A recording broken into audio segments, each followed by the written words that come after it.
Isang patak, isang katutak na dishwashing liquid na nga ang magagawa nyo sa isang pack ng DIY kit na to. Simula nga nung natutunan namin to, ay nako talaga naman, ang laki ng natipid ko.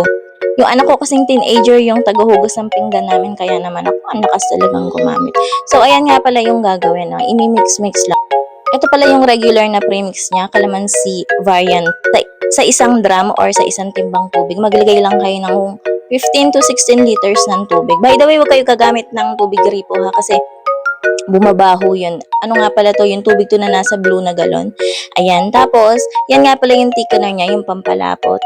I-mix nyo lang ng dahan-dahan habang hinahalo ng tuloy-tuloy ha, para hindi siya magbuo-buo at makulit.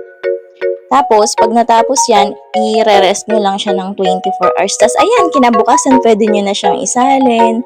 Ang bango-bango niyan talaga, para kayong gumamit ng leading brand. Ayan, dalawang ganyan nga pala yung nagawa ko, dalawang 7 liters. Tapos, tingnan nyo, napakabula, diba? Kaya sa mga wais na nanay, click the yellow basket.